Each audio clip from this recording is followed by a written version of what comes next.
The following segment is brought to you by Alliance for Market Solutions.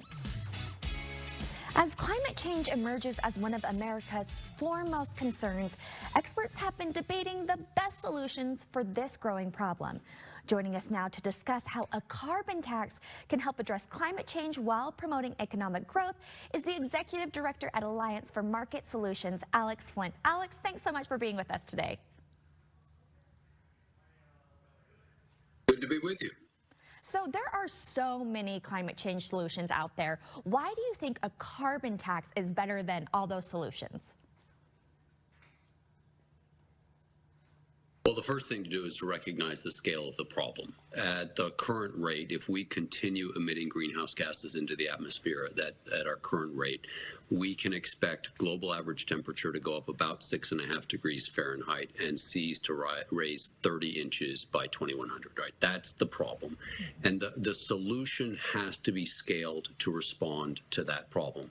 There are three options. The first is that we can regulate almost every aspect of the economy, from what kind of cars and factories and everything that we consume. Second option, the government can subsidize low carbon technologies. The government is $30 trillion in debt and having a hard time with those sorts of subsidies. Or we can use the power of the market to drive a change. The way you use the markets is you impose a cost for emitting carbon pollution into the atmosphere. Call it a carbon tax. We say any activity that results in carbon pollution into the atmosphere, we're going to impose a cost on that.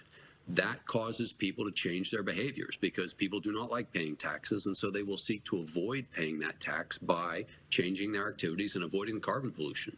That's how you create a solution scaled to the size of the. All right, there you go. And you're right, people don't like paying taxes. So you made a really good point there. How can the revenue from a carbon tax be used to benefit individuals and communities nationwide? So, Laura, I want to build on that hating taxes. I hate taxes. I think all Americans do, right? We founded this country in a tax revolt in Boston Harbor, and we haven't changed. So the challenge is we don't want to raise taxes. None of us want to pay more taxes. We want to use that power of tax avoidance to save the climate. So what we do is we say we're going to put a tax on carbon pollution. All the money that the government collects, we're going to use to reduce taxes on earnings and income, the things that we want, right? We all want to keep more of our paycheck. So we call this revenue neutrality.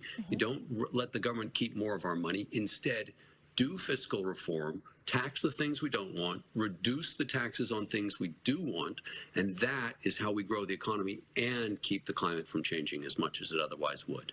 There you go, Alex. You have taught us so much. My eyes have been opened. Where can we go for more information? A lot more information at amsresearch.org for anybody who's interested. There you go, Alex. Thank you so much for joining us today. We've really appreciated it. It's a pleasure. Take care.